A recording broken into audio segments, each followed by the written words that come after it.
खामोश रहने का वक्त ख़त्म हो गया, उनको मैदान में आना चाहिए और इसके लिए हम उनके सीनों पे दस्तक देंगे। मुसलमानों को हौसला रखना चाहिए, सब्र इस्तकामत के साथ अपने मौके पर कायम रहना चाहिए, किसी किस्म की मायूसी और खौफ का मुजाहरा नहीं करना चाहिए। जो है खामोश तमाशाई नहीं बनेंगे। मुस्लिम पर्सनल बोर्ड की और मुसलमानों की भी ये जिम्मेदारी है कि वो अपने दायित्व का, अपनी जिम्मेदारी का मुजाहरा करें, तो हम भाई मैदान में आएंगे। जो लोग ये आज मस्जिदों के मसले खड़े कर रहे हैं, ये मसला यहाँ तक सीमित नहीं रहेगा। अगर आप तारीख़ के अंदर गड़े मुर्दे उखाड़ने की कोशिश करेंगे तो फिर कल बुद्धिस्ट भी खड़े होंगे, परसों जैनीज़ भी खड़े होंगे कि उनका भी ये दावा है और उनका भी ये इल्ज़ाम है कि उनके भी धार्मिक स्थलों को तोड़ा गया था और उन पे मंदिर बनाए गए थे। ज्ञानवापी मस्जिद मामले में मुस्लिम पर्सनल लॉ बोर्ड ने एक हंगामी बैठक की है। इस वक्त की एक बड़ी खबर है, जिस वक्त सुनवाई चल रही थी उसी वक्त मुस्लिम पर्सनल लॉ बोर्ड ने हंगामी बैठक का ऐलान कर दिया था और मुस्लिम पर्सनल लॉ बोर्ड की ये हंगामी बैठक हुई है। क्या कुछ इसमें तय हुआ है, हमारे साथ बातचीत करने के लिए कासिम रसूल इलियास साहब हैं, जो कि एग्जीक्यूटिव मेंबर हैं मुस्लिम पर्सनल लॉ बोर्ड के। कासिम साहब, क्या मुस्लिम पर्सनल लॉ बोर्ड की इस बैठक में तय हुआ है, क्या कुछ करने वाले हैं आप लोग? देखिए, all India Muslim personal law board की ने ये जो पूरे मुल्क में इस वक्त सूरत हाल पैदा हुई है, ज्ञानवापी मस्जिद के अलावा भी कई मस्जिदों पर तनाज़े खड़े करने की कोशिश की जा रही है, तो उस पर इंतहाई तशवीश का इजहार किया है और एक हंगामी इजलास बुलाया था, ऑनलाइन इजलास। कल रात में वो तकरीबन 1.5-2 घंटे तक चला इजलास।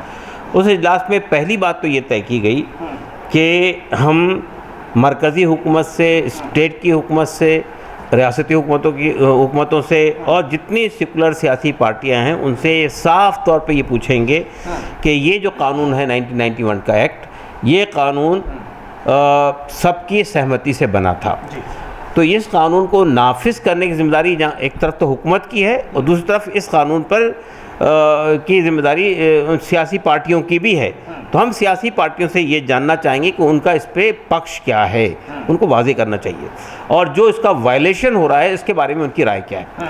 दूसरी बात, हमने ये तय किया कि साहब ये जो मसला ज़ेर बहस है सुप्रीम कोर्ट में, मस्जिद इंतज़ामिया कमेटी ज्ञानवापी मस्जिद लड़ रही है, तो मुस्लिम पर्सनल लॉ बोर्ड ने ये तय किया कि हमारी जो लीगल कमेटी है वो उनको हर तरह की मदद फराहम करेगी। तीसरी बात हमने ये कही है कि ये मसला जो पैदा हो रहा है, ये मसला सिर्फ मुसलमानों का मसला नहीं है, बल्कि मुल्क की सालमियत से जुड़ा हुआ मसला है, मुल्क की एकता और अखंडता से जुड़ा हुआ मसला है, मुल्क के अमन आम्मा से जुड़ा हुआ मसला है, रूल ऑफ लॉ से जुड़ा हुआ मसला है। तो इसको बहुत बड़ा चैलेंज खड़ा हो रहा है। तो ये जिम्मेदारी सिर्फ मुसलमानों की नहीं है, जितने समुदाय हमारे देश में हैं, जितने मजहबी गिरोह हैं, जितनी अक़लियतें हैं, जितने सिविल सोसाइटी के लोग हैं, उन सब की जिम्मेदारी ये है कि वो खड़े हों इसके ख़िलाफ़ में।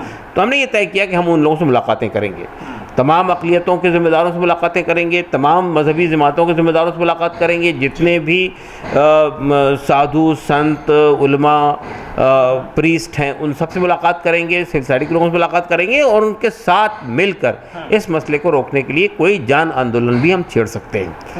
तीसरी बात हमने ये तय की कि ये जो मसला है, इस मसले पे लोगों को गुमराह किया जा रहा है, मस्जिदों के बारे में भी और तमाम चीज़ों के बारे में। तो इनका जो हिस्टोरिकल पर्सपेक्टिव है, इनकी जो असल नौइयत है, इसको पब्लिक के सामने लाने के लिए भी हमने ये तय किया कि हम एक इल्मी कमेटी तश्कील देंगे जो पूरा मवाद तैयार करके, डॉक्यूमेंटेशन करके चीज़ों को पब्लिक के सामने लाए। फिर हमने ये कहा है कि मुसलमानों को हौसला रखना चाहिए, सब्र इस्तकामत के साथ अपने मौके पर कायम रहना चाहिए, किसी किस्म की मायूसी और खौफ का मुजाहरा नहीं करना चाहिए, इश्तियाल में नहीं आना चाहिए। इसलिए अगर वो इश्तियाल में आएंगे तो इन्हीं ताकतों के हाथ मजबूत होंगे जो मुल्क के अंदर अनारकी पैदा करना चाहते हैं। पांचवी बात हमने ये तय की कि ये जो मसला है, यानी कानून जो है 1991 का, ये कानून लाया ही इसलिए गया था कि बाबरी मस्जिद के बाद में कोई नया तनाज़ा नहीं खड़ा किया जाए। मसला सिर्फ यहाँ तक सीमित नहीं रहेगा। जो लोग ये आज मस्जिदों के मसले खड़े कर रहे हैं, ये मसला यहाँ तक सीमित नहीं रहेगा। अगर आप तारीख़ के अंदर गड़े मुर्दे उखाड़ने की कोशिश करेंगे तो फिर कल बुद्धिस्ट भी खड़े होंगे, परसों जैनीज़ भी खड़े होंगे कि उनका भी ये दावा है और उनका भी ये इल्ज़ाम है कि उनके भी धार्मिक स्थलों को तोड़ा गया था और उन पे मंदिर बनाए गए थे। तो फिर ये बात मुसलमानों तक महदूद नहीं रहेगी। तो अगर आप तारीख को खंगालने के चक्कर में जाएंगे तो माजी में जाने की कोशिश करेंगे तो हम अपने मुस्तकबिल को दाव पे लगा देंगे। तो लगेगी आग तो आएंगे घर के ही जद में, वही यकीनन घर लगेगी आग तो आएंगे घर सभी जद में। ये सिर्फ हमारा मकान नहीं है, सबके मकान आएंगे। तो ये मसला, ये जो लोग जिनके बहुत ही कहना चाहिए कि वेस्टेड इंटरेस्ट है, वो अपने वेस्टेड इंटरेस्ट के लिए इस तरह के हालात पैदा कर रहे हैं। लेकिन मुल्क का जो सवाद आज़म है, मुल्क की जो सिविल सोसाइटी है, मुल्क के जो इंसाफ पसंद लोग हैं, अब खामोश रहने का वक्त ख़त्म हो गया, उनको मैदान में आना चाहिए और इसके लिए हम उनके सीनों पे दस्तक देंगे। एक बात कही जा रही है हिंदूवादी संगठनों की तरफ से कि 30,000 ऐसे मस्जिद हैं जिनको हम लेंगे और वहाँ मंदिर बनाएंगे, क्योंकि हमारे मंदिर वहाँ थे। कल मैं सुप्रीम कोर्ट में देख रहा था सुबह से, जिस तरह से अंदर जो कुछ चल रहा हो, सुनवाई चल रही हो, लेकिन बाहर हिंदूवादी संगठनों की तरफ से लगातार जय श्री राम के नारे, हर हर महादेव के नारे। और एक बात कही जा रही थी कि अयोध्या तो हमने ले ली है, ज्ञानवापी की बारी है और कुतुब मीनार और जामा मस्जिद भी हमारी है। तो ये 30,000 जगह की बात की जा रही है।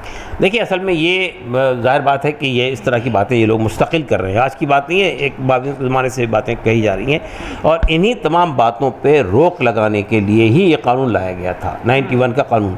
और मुझे अफसोस के बात ये कहना पड़ता है कि इस कानून की मंजूरी में बीजेपी का भी रोल था। हाँ, बीजेपी ने भी, यानी ये कानून इत्तेफाक राय से मंजूर हुआ था ना, सर्वसहमति से मंजूर हुआ था, बीजेपी भी मौजूद थी पार्लियामेंट के अंदर में।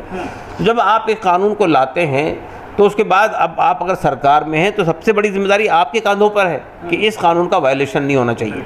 तो मैं ये समझता हूँ कि ये जो नारे लगा रहे हैं ये लोग देश प्रेमी लोग नहीं हैं, देशद्रोही लोग हैं, देश को तोड़ना चाहते हैं, देश की अखंडता को ख़त्म करना चाहते हैं, देश के अमन व अमान को ख़त्म करना चाहते हैं और देश को जो है फिर से उन रास्तों पे लेके जाना चाहते हैं जिन रास्तों से तबाही के अलावा कोई चीज़ नहीं आ सकती। तो अगर ये समझा जाए कि मुस्लिम पर्सनल लॉ बोर्ड का जो ये हंगामी इजलास था, इसके बाद कोई एक बड़ा एक्शन आप लोगों की तरफ से होने वाला है, तो ये गलत तो नहीं है?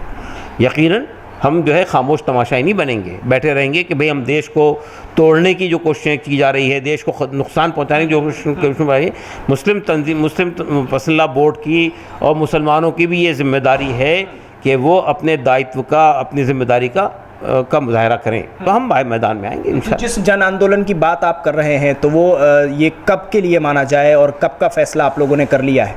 देखिए, जन आंदोलन की जो हम बात कर रहे हैं वो जन आंदोलन तमाम समुदायों के साथ मिलकर होगा, वो सिर्फ मुसलमानों का नहीं होगा, इस मुल्क के हिंदू धार्मिक गुरुओं का होगा, इस मुल्क के ईसाइयों का होगा, इस मुल्क के सिखों का होगा, बौद्धिस्टों का होगा, सब मिलकर इसके खिलाफ जन आंदोलन करेंगे। एक आखिरी सवाल, जो सुनवाई हुई उस पर आपने लगातार नज़र बनाए रखी, आप सब कुछ सुनते रहे, ये बताइए, जो बात कही जा रही है कि नमाज से नहीं रोका, वुज़ू से रोक दिया है, जहाँ शिवलिंग निकला है वहाँ मुसलमान वुज़ू नहीं कर सकते, क्या सुप्रीम कोर्ट में ऐसा कुछ हुआ था? देखिए, सुप्रीम कोर्ट का फैसले की आज तफसील आ गई है, आप उठाकर देख लीजिए।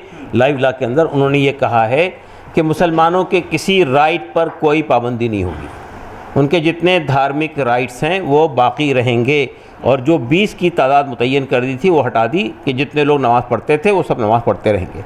अलबत्ता ये कहा गया कि जिस जगह पर ये कहा जा रहा है कि वहाँ एक चीज़ मिली है उस उतनी जगह को सुरक्षा प्रदान की जाए, दैट्स ऑल। सिर्फ सुरक्षा देने की बात हुई? जी, सुरक्षा देने। ठीक, बहुत शुक्रिया INN चैनल से बातचीत करने के लिए। हमारे साथ कासिम रसूल इलियास साहब इस वक्त मौजूद थे, मुस्लिम पर्सनल लॉ बोर्ड के एग्जीक्यूटिव मेंबर हैं। उन्होंने सीधे तौर पर कहा है कि मुस्लिम पर्सनल लॉ बोर्ड एक बड़ा एक्शन लेने के लिए तैयार है, क्योंकि खामोश बैठने से अब काम नहीं चलने वाला। दिल्ली से INN चैनल के लिए साहिल नकवी।